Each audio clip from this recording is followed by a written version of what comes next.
Hello and welcome back to Ray's Gaming Videos, and welcome back to more Monster Hunter Wilds. Today we're talking longsword and an incredible build to maximize this weapon. In that we'll be breaking down features of the longsword and the skills you should run because of it, skills like adrenaline rush and maximum might, and of course quick sheath. So we'll be talking about all of it and how it does result in this one build that's going to be incredible, likely your best option for longsword overall at this moment. So with that, expect the usual math to prove its effective raw, so please refer to the timestamps if you need to. As usual though, I want to begin by crediting Josh aka Rage for the final decision on these builds. We worked together for lots of discussions for all the weapons we're covering, and for me, I helped Josh understand what longsword can use to maximize its potential, how the skills work and what really benefits it. But he, as the trusted veteran of the series who can confidently do the math and come to the conclusions on the sets for these builds, so while I'm presenting things today, credit to Josh for his work and big part in it. Now, this absolutely beautiful weapon that is essentially a greatsword disguised as a longsword is not optimal at all. So unfortunately, let me put away the really cool longsword and put on the Artian weapon. Anyway, what we've got here is a paralysis longsword. Why is it that we're going raw and status as our optimal option? Even though you can reach really high element, and longsword's not bad at applying that with its really effective Crimson Slash combo. Well, as usual, it comes down to the monster hit zones, which for element are shockingly low. So even though you can reach high element in the current version of the game, it really doesn't result in a lot of output, or rather the best output, let's say. If you were to go look at speedruns for the top monsters right now, whether that's like the highest star Gore magala or arkveld, you'll be seeing people running either blast or a lot of paralysis in these cases. Blast is going to result in a lot of extra DPS, paralysis is going to open up free DPS windows, especially effective at certain times in a fight, like when Gore has his feelers out. Obviously in the creation of an Artian weapon as well, when it comes to raw, there's no downside to getting that status attached, whether that's poison, blast, paralysis, sleep, or whatever works for your weapon. But for longsword, it's incredible at both blast and paralysis, and to get that much value out of it with, again, the low element hit zones, you can really hyper focus on raw damage, maximizing its output through high affinity and maxing 5 crit boost. So on that note, what is your best weapon for an Artian longsword with raw and status? Firstly, we have the production, the infusions.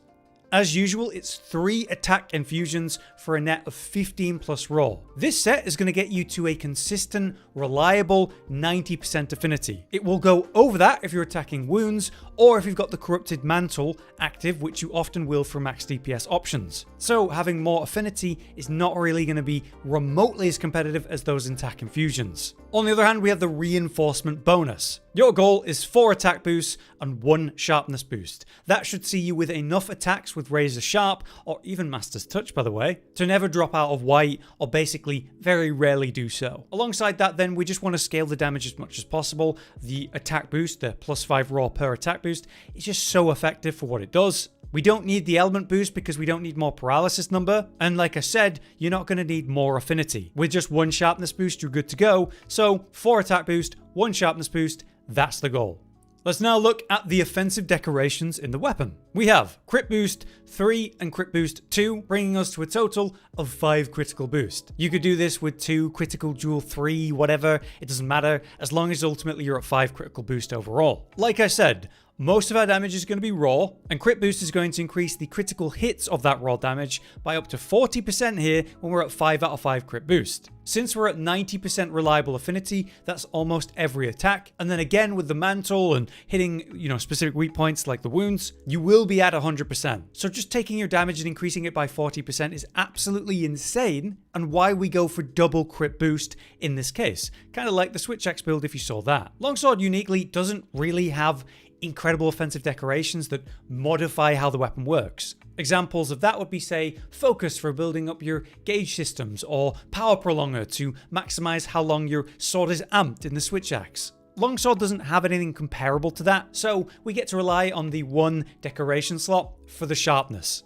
In my case, we've got 3 levels of razor sharp and 1 handicraft, which is like the god gift version of a decoration. In your case, you might not have that, so go for razor sharp plus 1 level of anything relevant, or just 3 levels of razor sharp. However, there's an alternative the longsword in this build can make use of that I'd recommend you try. This is the mastery skill or master's touch, and as it states, it prevents your weapon from losing sharpness during critical hits. 80% chance of no sharpness loss while active. So we're basically always critting, so you're losing sharpness significantly less by running this Master's Touch. So if you don't have like an incredible razor sharp plus handicraft or something like that decoration, definitely give this a try and see if it feels better for you.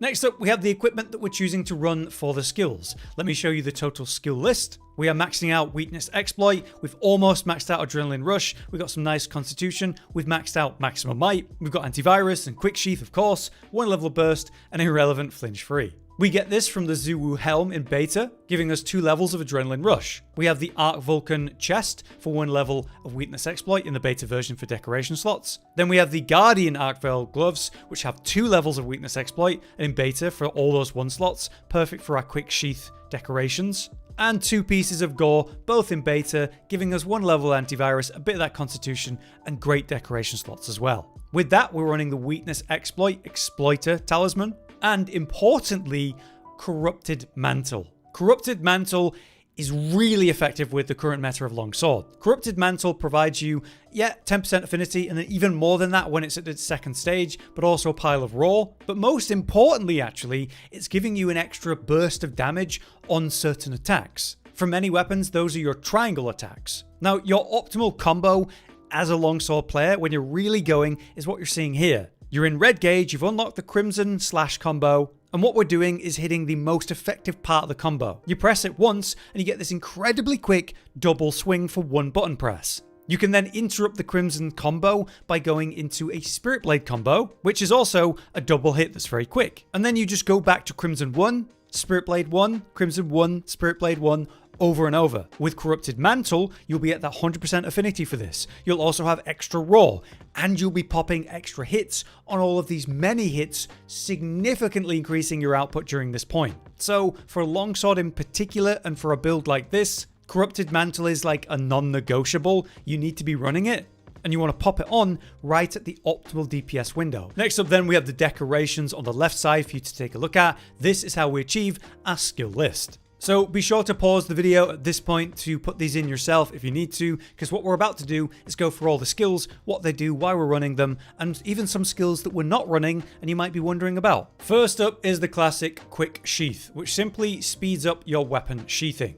At level 3, it will greatly increase the sheathing speed. This is directly linked, of course, to your EI counter. By activating the special sheath and pressing R2, we do the Spirit Slash, which is our counter. Now, how quickly you get into the special sheath is affected by the quick sheath levels. So by having 3 levels, we're greatly increasing the speed that we can get into it and unleash these attacks. But it also opens the optimal opening potential, where you run up and sneak attack a monster, follow that up with a Spirit Charge, get into special sheath, and counter the raw. You cannot do that in time without 3 levels of quick sheath, and as an optimal opening, it's kind of important. But obviously, even in normal gameplay, being able to quickly go into your special sheath, pull out the counter even quicker in those tire moments, it's really important. Next up, we have Adrenaline Rush. Temporarily increases attack power after executing a perfectly timed evade, just as a monster attacks. At 4 levels like we have, we get 25 raw from this, which is incredible because it's going to be up for pretty much the entire hunt. How do I know that?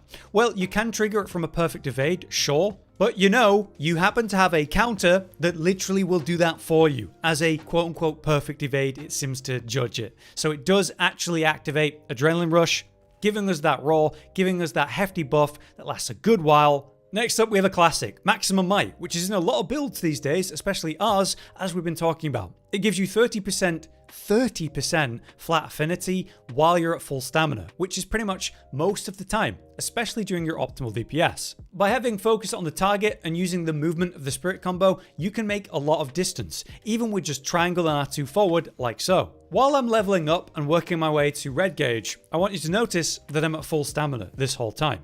While I'm doing my optimal DPS combo, which is Crimson Slash, Spirit Blade 1, and then just repeat that over and over, I'm not spending any stamina. So this entire time, my max DPS, Maximum Might is active. Now, not everything in your kit will not use stamina. I'm not saying that you just don't use stamina with this weapon. For example, the Foresight Whirl Slash or the Foresight Slash, it does use stamina. But as you can see, in 2 seconds time, we're back to Maximum Might. Quick word on burst, we only have one level of this. This gives you a chunk of raw and element damage after you proc it. So let's say you deal a bunch of hits really quick, you activate burst, and then you get raw and element. Now the element aspect of this is not important for a paralysis or status weapon, but the raw is still nice. At just one level you get 8 raw by actively getting this going, and you know it's super easy to trigger with a longsword with all our multi-hit combos. You'll also notice that we've got maxed out weakness exploit for the big affinity increase where we're at the weak points of the monster 30%, and then even more on a wound when that is relevant, another 20%. You might be wondering, why no Agitator? Agitator gives you raw and affinity while active. All that it needs is the monster to be enraged, which will be enraged about half of the fight. Rather than having 2 levels of Agitator, which we could easily fit into this build by the way, we opted for 2 more levels of Adrenaline Rush, which is 25 raw. Let's make a quick comparison. 10 raw for the entire fight, or 8 raw for about half the fight. Plus 5% affinity to be fair, but it's only while the monster's enraged. This is simply more consistent output, more reliable, effective roll. Next up for the set bonus, just a quick mention of it. We talked about it so many times, everyone probably knows by now. We have Gore 2-piece and Gore 4-piece that provides unique effects. For the 2-piece version, it's going to help us activate Frenzy. Frenzy, when cleared, gives you affinity, and with 3 levels of antivirus, you cleanse that Frenzy faster, more reliably, and get an extra chunk of affinity. This totals to 25% affinity and will be consistently active for the entire fight, which is pretty damn amazing as usual. We did weigh up the benefits of going for even more Gore pieces to get the raw benefits of cleansing the Frenzy as well, but overall it resulted in less effective roll. Next up, why no Counterstrike in the build? Counterstrike gives you massive raw for the time that it's active. The more levels you have, the more raw and how long it actually lasts. It's very good for weapons that can benefit from it reliably. The problem with the way that you're going to reliably trigger this as a longsword player comes down to specifically your hyper armor on full release. So you need to do a Helm breaker and then land a full release while the monster's landing a big hit on you for the hyper armor to protect you and still activate Counterstrike. The alternative is letting a big hit you, which to be fair can and will happen, but if we're really talking about playing well, that won't happen. For speedrunners, it literally doesn't. And you know, optimal longsword is all about using the Crimson Slash combo to maximize DPS, essentially not using Helmbreaker and thereby not using full release slash. So you're not even triggering it in that way. I know it sucks, but it's just not reliable for the longsword in particular. So that's the set and the skills and why we're using what we're using and why we're not using certain things you might be wondering about. But now let's talk about the math just to give you the effective raw number and allow us to look back at this, maybe title update 1 when we probably update the build and see how we've improved it. So the base raw of this weapon is 225 at its optimal version. You'd be getting that from the initial craft where you got 3 attack boost, and then in the perfect version of the reinforcements, you'd have 4 attack boost there, bringing yourself to a total of 225. So we base the math off your ideal weapon. Anyway, from 4 Adrenaline Rush, you're getting 25 raw. From 1 burst, we're getting another 8 there. And that's throughout the whole fight. So that brings us to 258. We modify this damage by our white sharpness, which is a 32% damage increase. So that brings us to 341. Next, we have our affinity and the damage of those crits. So like I said, we're at 90% effective affinity the whole time. Now we have 5 out of 5 crit boost, which is a 40% damage bonus for those crits. But with 90% affinity, even though, yeah, we have like some wound affinity and also when the mantle's on, we're doing the math based on the reliable affinity, so it's 90% of the time. So 40 times 0.9 is 36. That's a 36% damage increase. So 341 raw times 1.36 is 464 effective raw, which is very, very respectable and the highest we could reach with the different combinations we've tried. And it'll be even higher than that when you got Corrupted Mantle and all the potential there. But there you have it. That covers the longsword and our build for it. What's really nice about this is the fact that it's just a raw in status, which means you can use it against all the monsters. The paralysis will trigger and give you easy DPS time. And just remember to put on your Corrupted Mantle whenever you think you're going to have the longest DPS window. So if you've just knocked a monster down, pop on the Corrupted Mantle, and as it's getting up, maybe drop a trap, maybe you'll trigger paralysis, that kind of thing. You want to extend that period as long as possible. I hope this covers all the important longsword topics though, like all the specific skills that we're using and the ones we're not. For now then, thank you for watching. Please do drop a like if you've enjoyed it. I've been Hollow, you've been you, and we'll see you next time. Josh, Cotton, and Hollow with the videos, dropping the humor like a hammer on your tippy toes, bringing entertainment on a daily arrangement to take our insanity and turn it into entertainment. Yes, I said entertainment twice, to reiterate that it is nice to look into your faces on a mostly daily basis when you let us in your homes to make the whole world a stage. Goodbye.